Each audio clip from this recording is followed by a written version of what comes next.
¿qué tal? Bienvenidos a una edición más de Una Mirada, el programa de la Universidad Nacional y del CINAR S.A.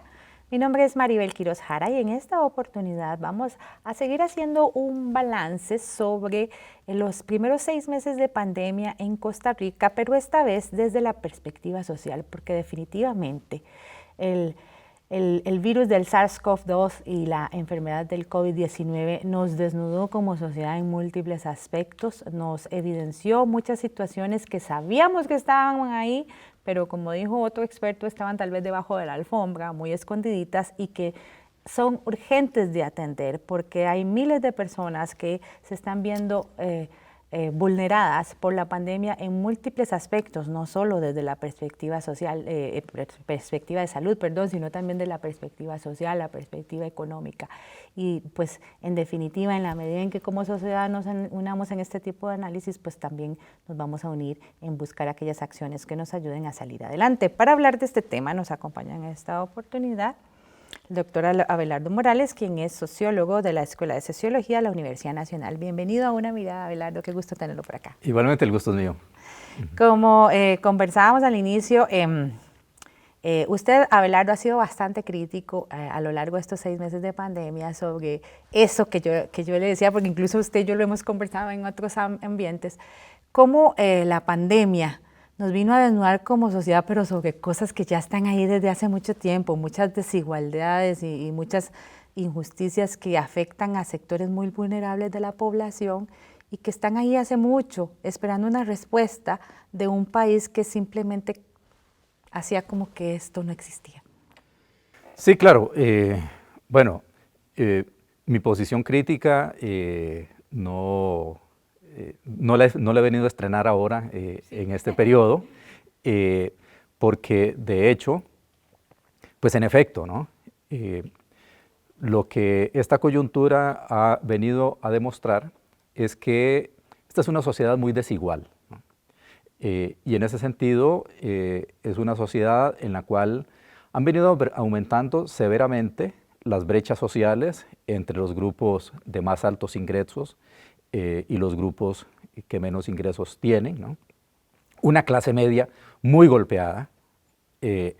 Aquí hay una ideología en contra de la clase media, hay una ideología muy fuerte en contra del empleo público, en contra de la sociedad que el estado de bienestar construyó. De la institucionalidad. Exactamente, donde fue necesaria la creación, el fortalecimiento de una clase media como un elemento de estabilidad política y de estabilidad social.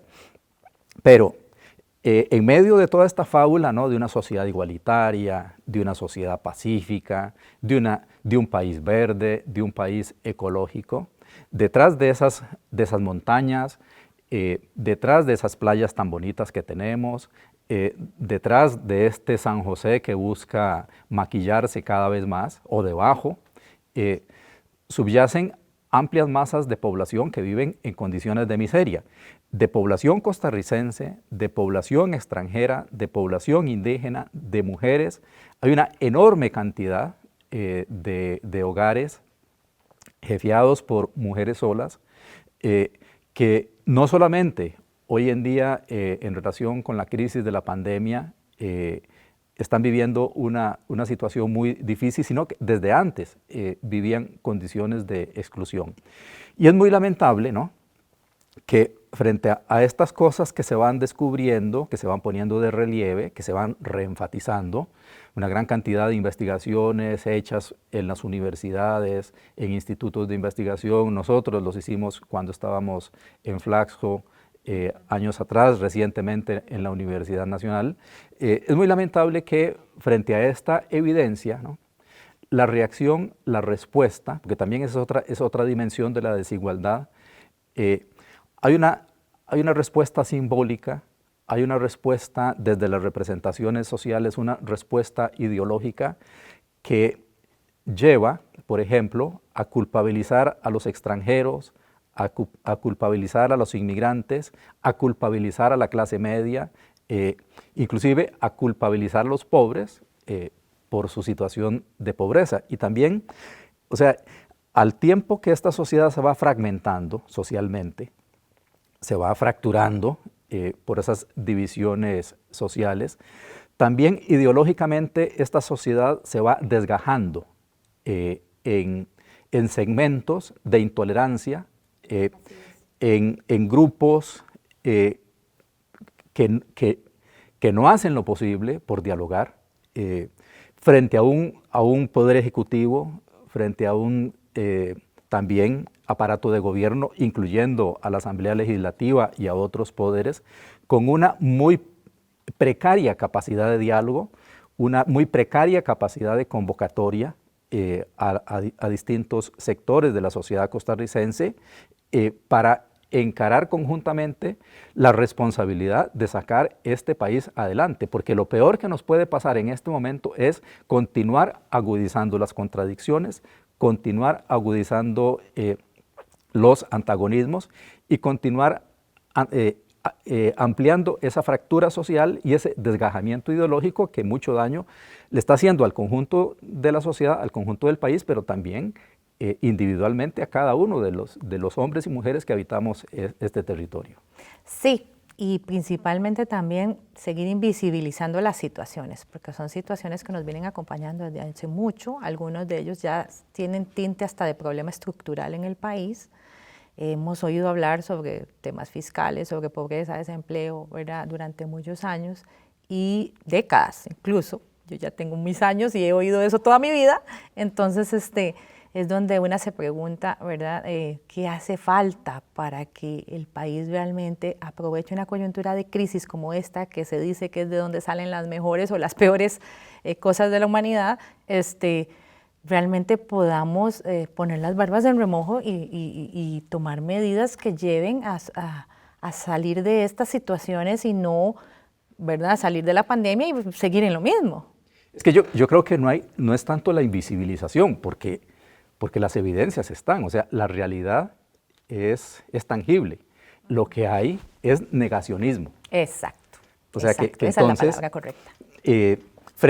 Frente al hecho, frente a la evidencia, lo que hacemos es negar, ¿no? Pero no negar el hecho, no negar la evidencia, sino negar las raíces, el origen de esa situación. Y se le atribuye entonces el origen de esa situación a otras causas. O sea, ahí hay un efecto de enceguecimiento de un sector de la población, pero también yo creo que hay cierto negacionismo en algunos actores que tienen responsabilidades políticas, en el gobierno, en la Asamblea Legislativa, en los partidos políticos e inclusive en el mismo sector empresarial y algunas otras organizaciones sociales. O sea, que por un lado, creo que falta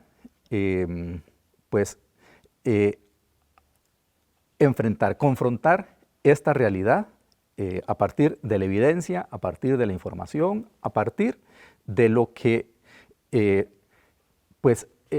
dato científico nos dice, ¿no? Porque inclusive parte del negacionismo que hay lo ve uno en algunos sectores de población que niegan, que rechazan el riesgo de la epidemia. Ayer participaba en la marcha, en la movilización que se hizo a Casa Presidencial. Hay un señor que se llama el diputado 50, se autodenomina el diputado 58, ¿verdad? O sea, un líder social, supongo.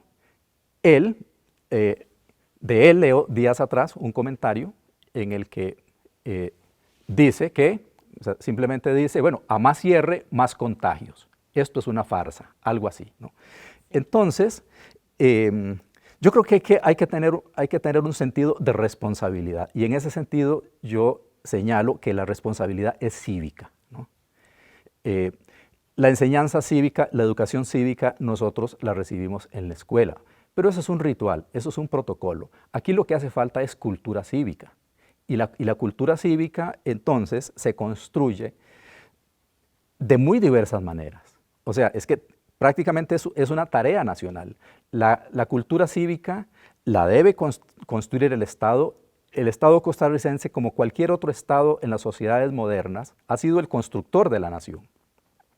El Estado costarricense tiene una responsabilidad en la construcción, en el mantenimiento y en el sostenimiento de los elementos más esenciales, más buenos de la nacionalidad y de la nación costarricenses, pero también otros actores, los medios de comunicación. O sea, a mí me parece que, y hay que decirlo, hay un enorme empobrecimiento, no solamente de la línea informativa de los medios de comunicación, sino un enorme empobrecimiento profesional. O sea, el contenido es un contenido muy pobre, la noticia es una noticia muy pobre y por lo tanto también la responsabilidad cívica, la cultura cívica de los medios de comunicación en ese sentido también es muy irresponsable. Entonces, yo creo que tenemos tremenda tarea, pero si no la enfrentamos, la pandemia nos va a llevar por el despeñadero y nos va a devolver un país irreconocible. Sí, en este punto que usted indica de esta cultura, esta responsabilidad cívica, es una construcción de todos y todas. O sea, aquí todos los sectores están involucrados, todas las personas tenemos algún grado de responsabilidad y ha sido parte de la inquietud que han manifestado algunas personas, algunos sectores en por qué hay grupos que todavía no quieren obedecer, ¿verdad?, las medidas que se dan, las recomendaciones que se dan, o como usted mencionaba ese ejemplo de gente que incluso pues quiere hacer una negación de la situación que estamos pasando. Al respecto, pues conversamos con el Ministerio de Seguridad Pública, quien ha manifestado largo y tendido su preocupación sobre esos sectores de población que no siguen las recomendaciones sanitarias y las medidas de seguridad.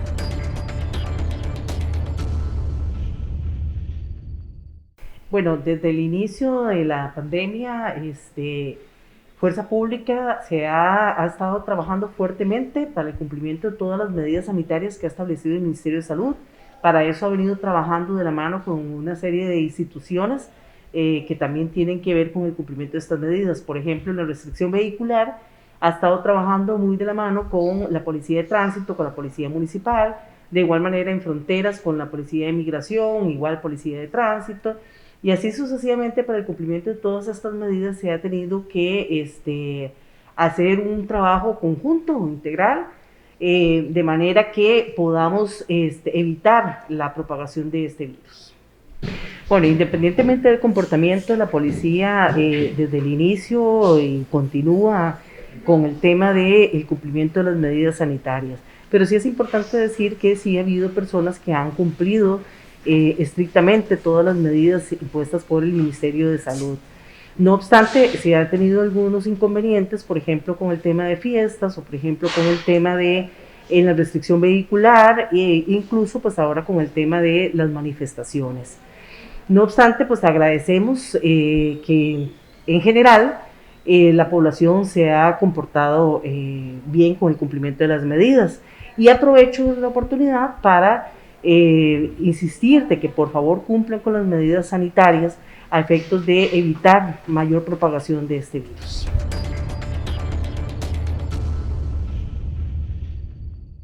Este tema es importante y me gustaría abordarlo con usted en este marco. Ante la evidencia de una situación como esta, una pandemia mundial que tiene efectos grandes en el país también, a pesar de que tal vez, como se ha dicho, el balance general a 6 meses puede decir que lo estamos haciendo bien en el sentido de que no hemos tenido, ¿verdad?, grandes muertes y demás, pero sí el impacto social y económico ha sido fuerte. Y aún así hay gente que en las manifestaciones dice esto es un engaño, esto es un invento, esto es una conspiración, o sea, no hay tales muertes y no hay tal pandemia, o esos otros que, y sí, hay recomendaciones, pero yo no quiero, simplemente a mí nadie me puede obligar a usar mascarilla, nadie me puede obligar a que no me reúna con mis amigos y que no vaya a la mejenga, etcétera. ¿Cómo podemos explicar esto? Sí, yo creo que hay un sector de la población, y no podemos generalizar, no podemos responsabilizar a toda la población costarricense de ser negligente. O sea, hay un grupo, o sea, yo creo que es un segmento, yo le llamo el segmento de la horda, ¿verdad?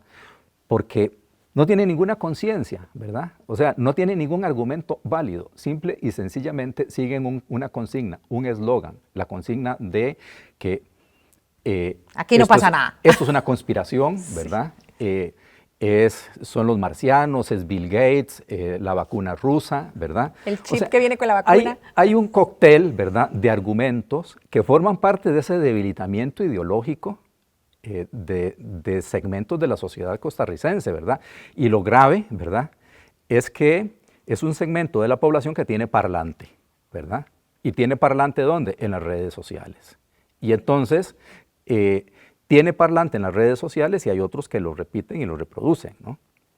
Pero, entonces, es un grupo que se va a resistir, es un grupo que va a continuar con este tipo de expresiones y con este tipo de discursos y muy posiblemente, bueno, es un grupo que vaya a tener que ser sometido a la aplicación de algún tipo de coacciones, ¿no?, de restricciones, porque, digamos, está bien que piensen eso, pero que no lleven su pensamiento a la acción, ¿verdad?, y sobre todo a la acción de boicotear la política sanitaria que se está implementando en este momento, ¿no? Entonces, precisamente, ese grupo es el que, pues, invisibiliza o el que constituye, digamos, una fuente a partir de la cual fácilmente se pueden negar las condiciones que están generando contagio, las condiciones sociales de grupos de población que no tienen posibilidades, de salir al espacio público con las medidas de protección suficientes porque no está en ellos, o sea, realmente la posibilidad de contagio pues está en el medio, el virus está en el medio, hay transmisión comunitaria, hay grupos de población que viven en condiciones de hacinamiento que no son fácilmente resolubles, o sea, son condiciones estructurales de hacinamiento. Hay sectores de la población que desarrollan tareas de alto riesgo, los que recogen basura, los policías, el personal sanitario, las empleadas domésticas, los trabajadores agrícolas. Días atrás, en una finca piñera en Pital de San Carlos, se descubrieron 46 casos, lo cual pone de relieve, ¿verdad?, nuevamente, condiciones de trabajo, condiciones laborales en muchas empresas que propician el contagio. Y las empresas siguen irresponsablemente sin guardar medidas y sin proteger a los trabajadores.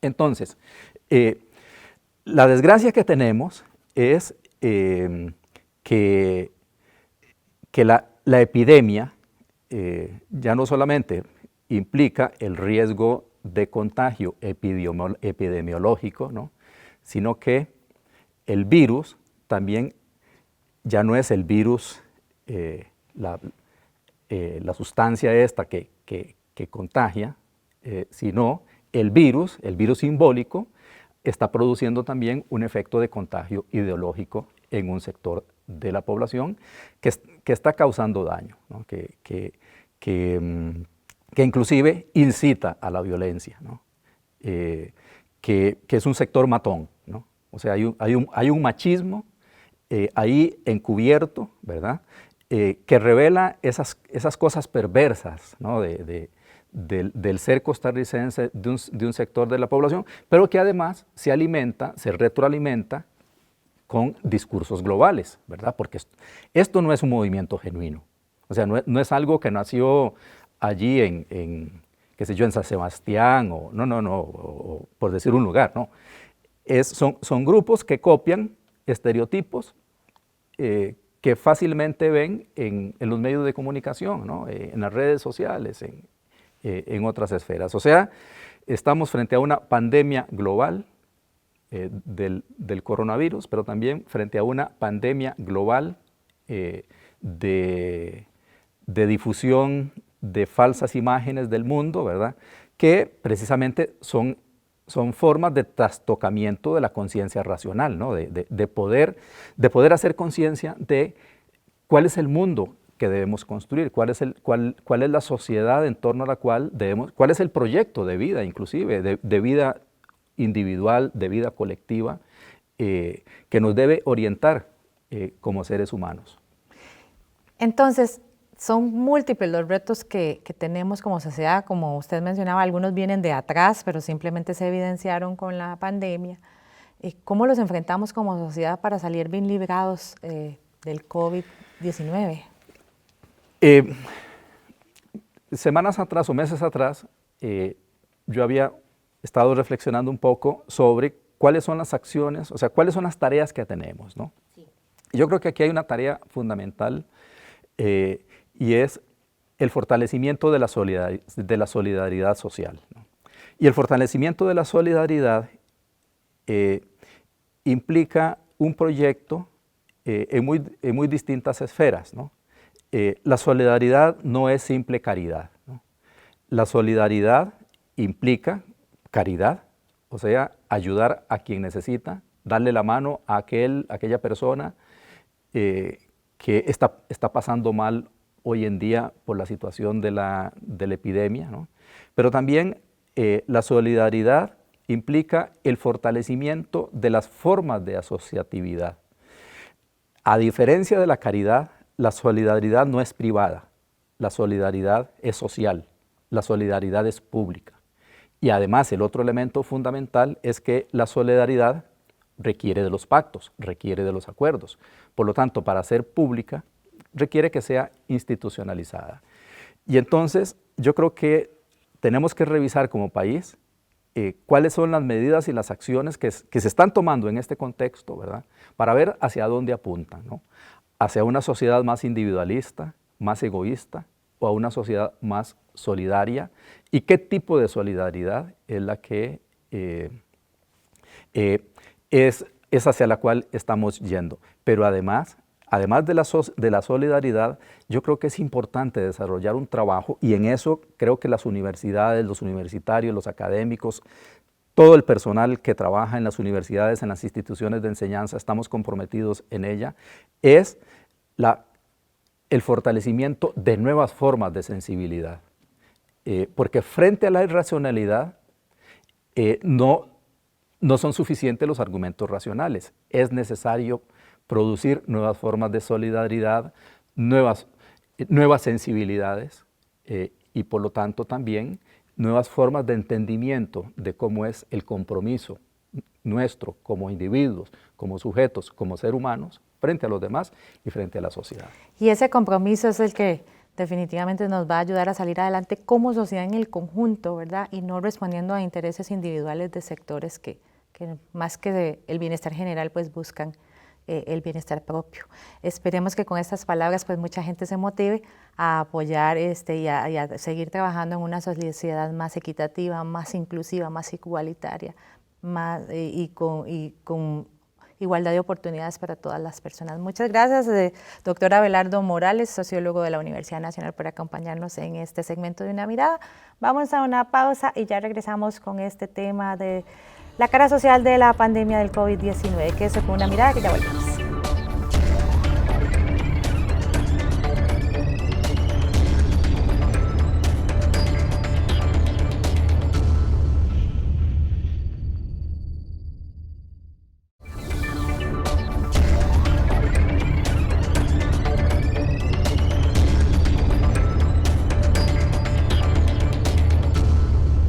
Regresa usted a Una Mirada, del programa de la Universidad Nacional y del CINAR S.A. Hoy con el tema de la cara social de la pandemia, cómo el COVID-19 nos ha desnudado como sociedad y también ha evidenciado muchos problemas que teníamos en esta sociedad, muchas inequidades, muchas desigualdades y muchos problemas sociales que han estado ahí mucho tiempo, tal vez por muchas décadas, y que hoy el COVID-19 nos los evidencia y nos plantea el gran reto de trabajar en ello para salir de la pandemia siendo una mejor sociedad, porque eso es lo que todos y todas queremos. Para conversar en este segundo bloque sobre este tema nos acompaña la doctora Claudia Palma, quien es antropóloga y es académica del proyecto Análisis de Coyuntura de la Escuela de Sociología de la Universidad Nacional. Bienvenida una vez más a Una Mirada, Claudia, qué gusto tenerte aquí. Muchas gracias, Maribel, y al equipo por invitarnos al programa. Recientemente el equipo del proyecto Análisis de Coyuntura de la Escuela de Sociología presentó un balance general sobre diferentes aristas de la pandemia, la parte social, la parte política, económica y sobre todo la parte social.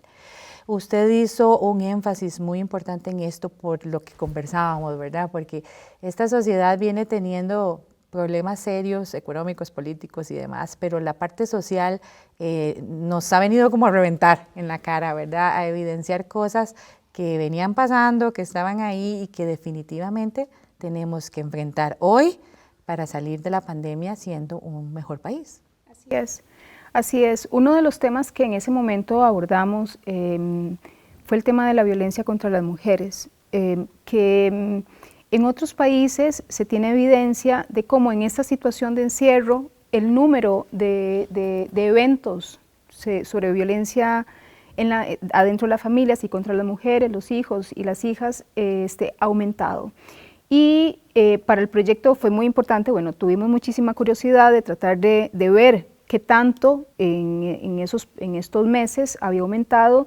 Y bueno, hay algunos datos interesantes en ese sentido, porque muy al inicio, hablemos finales de marzo, abril y principios de mayo, hubo un pico, ¿verdad? Hubo un pico no solamente de las llamadas de consulta sobre temas de violencia intrafamiliar y temas sexuales, sino también de las llamadas de violencia en proceso, que son estas que el 911 ubica como cuando una persona está teniendo una situación y en ese momento está llamando y la situación de violencia está ocurriendo ahí y bueno, le dan el soporte y demás.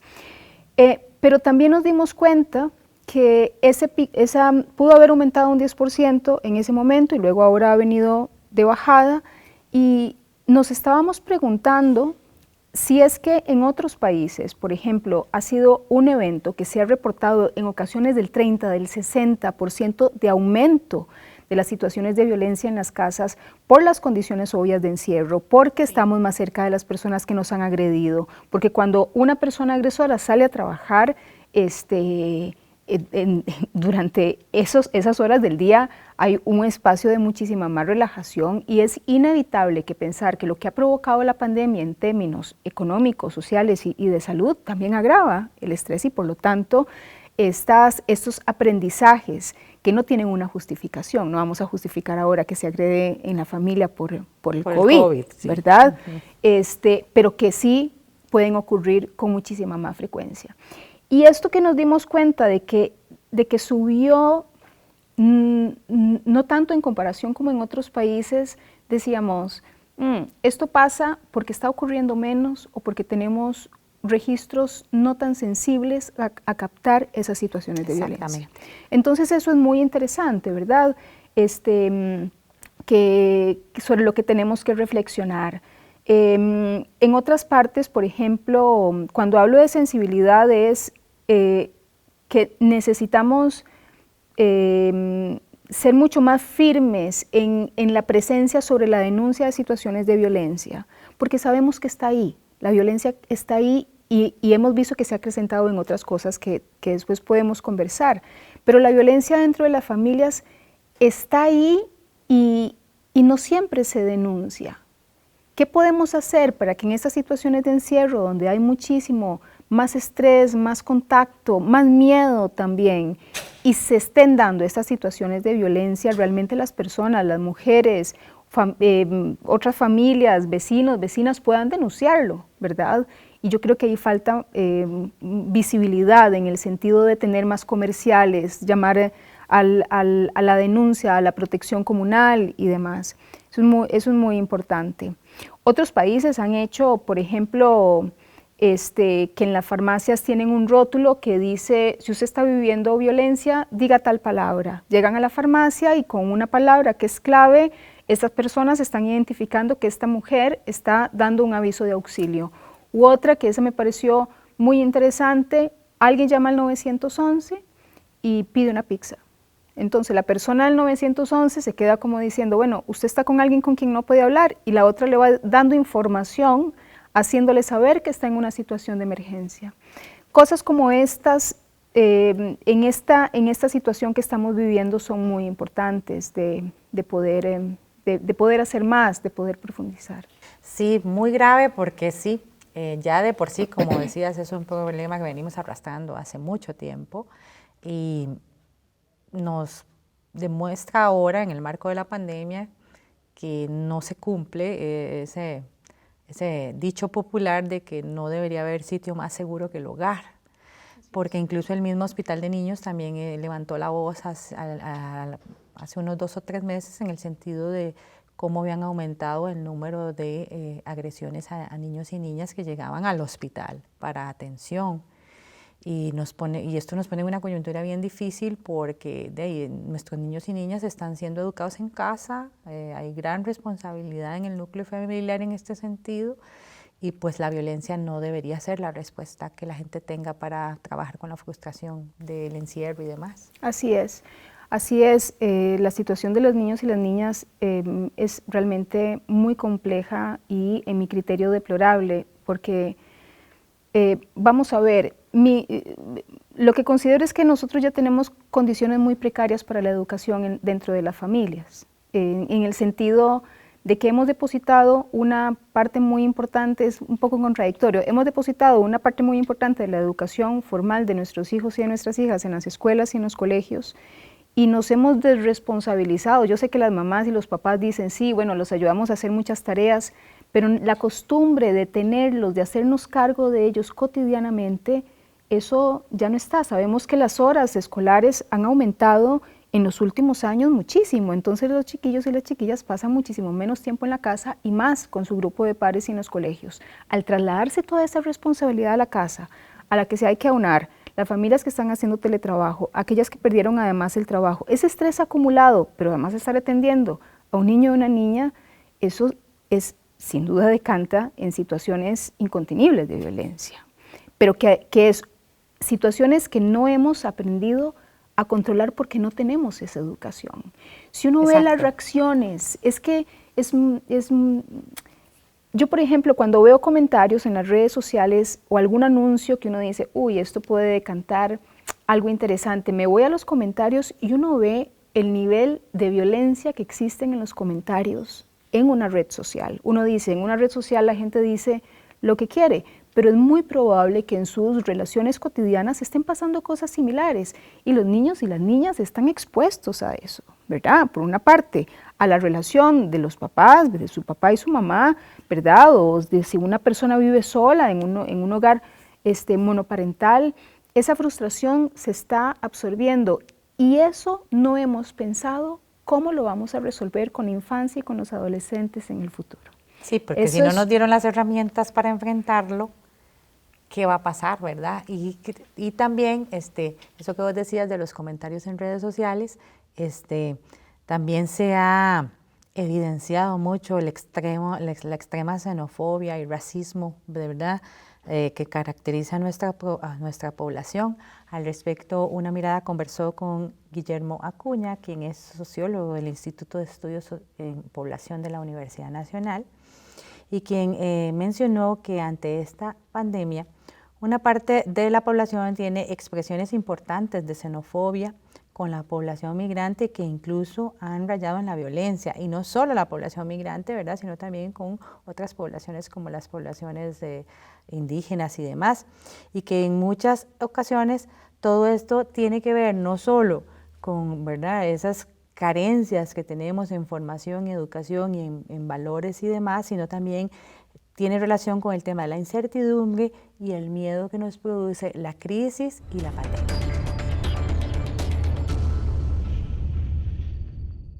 En actitudes de rechazo y muchas veces de odio, ¿no? Y ya eso ha sido abordado y ha sido estudiado ampliamente por psicólogos sociales y también por otras colegas de las ciencias sociales como la sociología, que han planteado que en condiciones de crisis como la que estamos planteando, la incertidumbre y el miedo son depositadas en la otra persona como si fueran los causantes o los productores de eso que produce miedo. Entonces, de alguna manera, ese miedo se traduce en comportamientos, ¿verdad? Algunos comportamientos bastante irreflexivos, como por ejemplo, el que estuvimos observando en varias comunidades costarricenses de oposición feroz y férrea ante la instalación de albergues para personas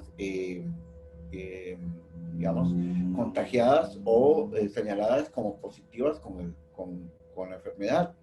Algunas de estas personas de origen extranjero. Entonces también ahí hay un vínculo entre la incertidumbre, la enfermedad, lo desconocido, que muchas veces recordemos que el extranjero es tipificado como un ente desconocido para la sociedad que lo arroja, y por eso devienen estas actitudes y estos comportamientos de rechazo, de desconocimiento, ¿verdad? Pero no solo eso, por ejemplo, en el caso centroamericano hemos estado observando también que poblaciones que han venido siendo deportadas de Estados Unidos y de México desde marzo, cuando empezó la pandemia global, también en sus mismos países de origen son rechazados. Así que, digamos, es un fenómeno transversal, ¿verdad? Es una actitud transversal provocada por el miedo, la incertidumbre y el no saber cómo enfrentar y no saber cómo contender, digamos, con esta actitud de temor que obviamente produce la pandemia, tanto a la persona como a la colectividad en su conjunto, ¿no?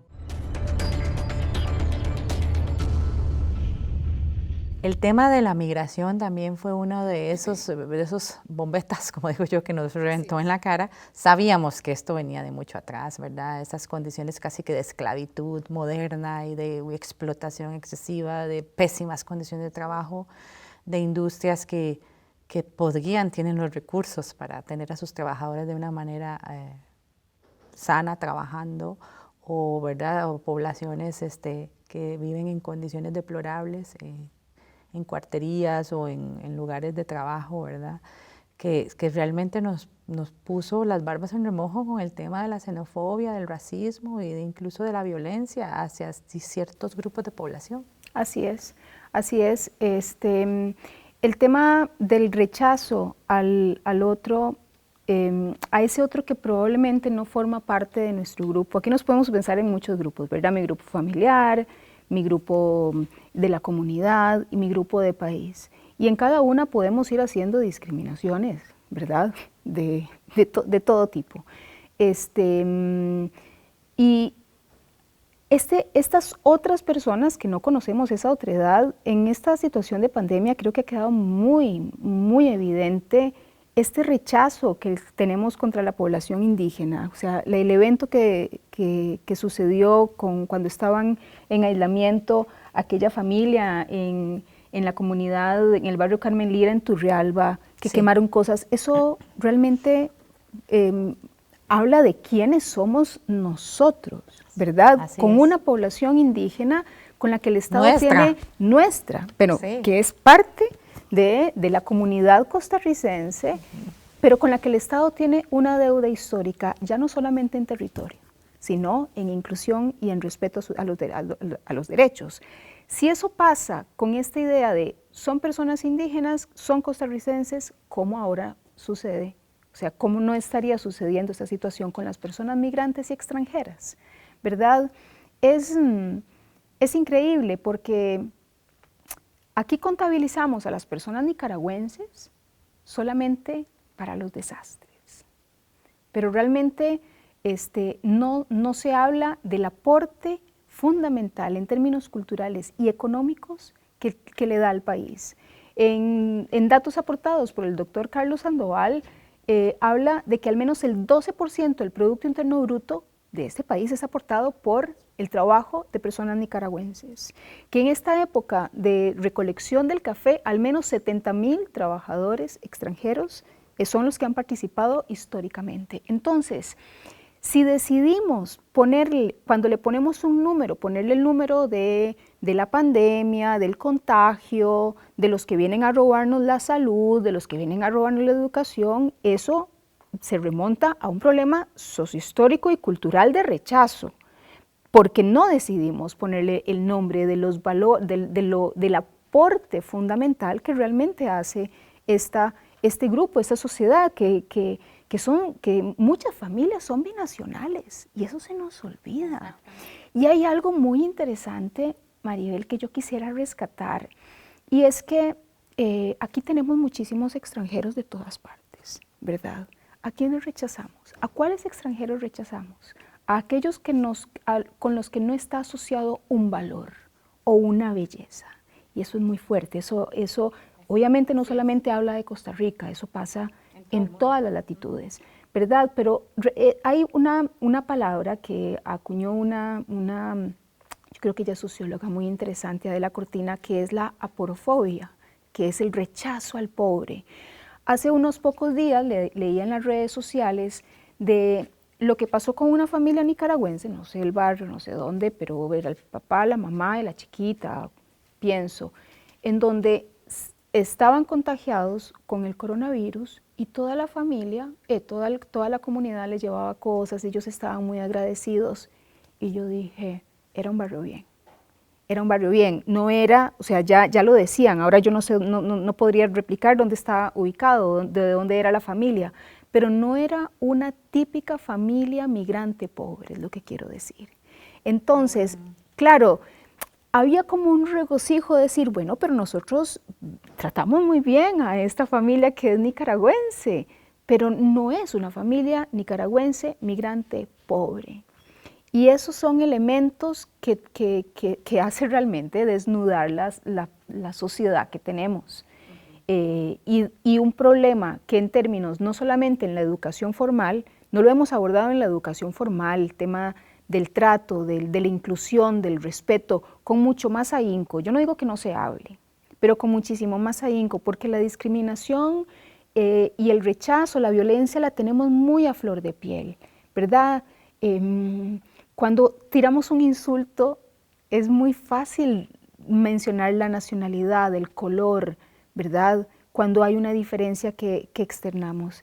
Y eso tenemos que trabajarlo en las familias. ¿Cómo no vamos a pensar que un chiquito o una chiquita luego vaya a discriminar a otro niño que sea nicaragüense o cualquier otra parte, que sea negro o que sea negra, si en su casa ha oído, mira, ese negro tal por cual, mira, eso se aprende en el hogar.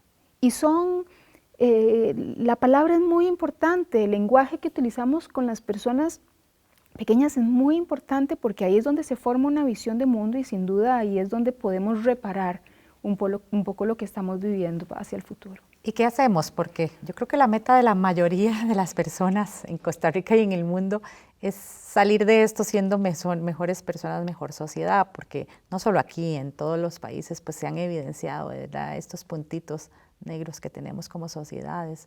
¿Cómo podemos hacer para librarnos de todos estos prejuicios que nos llevan a la violencia, a la intolerancia, ¿verdad?, a la desigualdad?